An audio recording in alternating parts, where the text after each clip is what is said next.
দর্শক, এই মুহূর্তের সবচেয়ে বিস্ফোরক খবর। বাংলাদেশের রাজনীতিতে এখন চরম উত্তেজনা। একদিকে অন্তর্বর্তী সরকারের প্রধান উপদেষ্টা নোবেলজয়ী ডক্টর মোহাম্মদ ইউনুস, অন্যদিকে ক্ষমতাচ্যুত সাবেক প্রধানমন্ত্রী শেখ হাসিনা, যিনি এই মুহূর্তে অবস্থান করছেন ভারতের মাটিতে। এই দুই হেভিওয়েটের বিপরীতমুখী অবস্থানে ভারত বাংলাদেশের বন্ধুত্বপূর্ণ সম্পর্ক আজ এক অগ্নিপরীক্ষার সামনে। ঠিক কি হতে চলেছে? শেখ হাসিনা কি দেশে ফিরবেন? আর ডক্টর ইউনুসের সেই কঠোর বার্তা কি আদৌ পৌঁছালো দিল্লির কানে?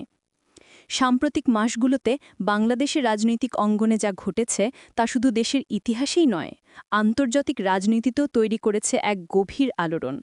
ছাত্র জনতার গণ অভ্যুত্থানের মুখে সাবেক প্রধানমন্ত্রী শেখ হাসিনা যখন দেশ ছেড়ে ভারতে আশ্রয় নিলেন, তখন থেকে শুরু হয় নতুন এক নাটকের। আর এর প্রধান চরিত্র এখন বাংলাদেশের অন্তর্বর্তী সরকারের প্রধান উপদেষ্টা ডক্টর মোহাম্মদ ইউনুস। ডক্টর ইউনুস বারবার স্পষ্ট করে বলেছেন, শেখ হাসিনাকে ফিরিয়ে এনে জনসম্মুখে বিচার করতে হবে। তিনি সাবেক প্রধানমন্ত্রীর ১৫ বছরের শাসনকালকে গণতন্ত্র ধ্বংসের যুগ হিসেবে আখ্যায়িত করেছেন। তার কথায় শেখ হাসিনা সরকার শুধু প্রশাসন, আমলাতন্ত্র আর বিচার বিভাগই নয়, দেশের প্রতিটি প্রতিষ্ঠানকেই ধ্বংস করে গেছে। তিনি জোর দিয়ে বলেছেন, দেশের মানুষ শান্তিতে থাকবে না যতক্ষণ না সাবেক প্রধানমন্ত্রীর এইসব নৃশংসতার বিচার হচ্ছে।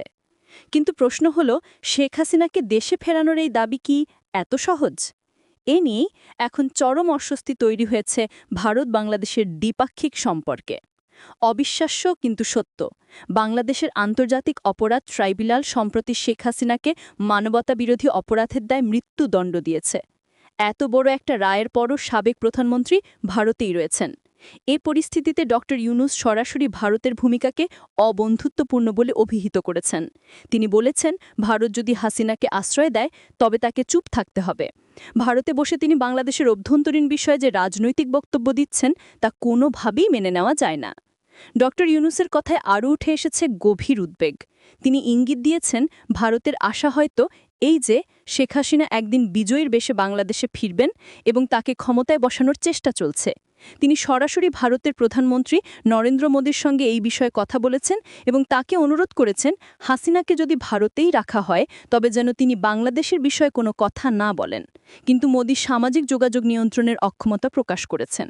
এর মানে কি? এর মানে কি এই যে ভারত কি এখনও সাবেক প্রধানমন্ত্রীকে নিয়ে এক প্রকারের সফট কর্নার রেখে চলছে? এদিকে বাংলাদেশের পররাষ্ট্র উপদেষ্টা জানিয়েছেন, শেখ হাসিনাকে প্রত্যার্পণের জন্য ঢাকা থেকে আনুষ্ঠানিক চিঠি পাঠানো হলেও দিল্লি এখনও তার কোনো জবাব দেয়নি। এই নীরবতা কি ইঙ্গিত দেয় যে ভারত এই ইস্যুতে এক কঠিন কূটনৈতিক সংকটের মুখে পড়েছে?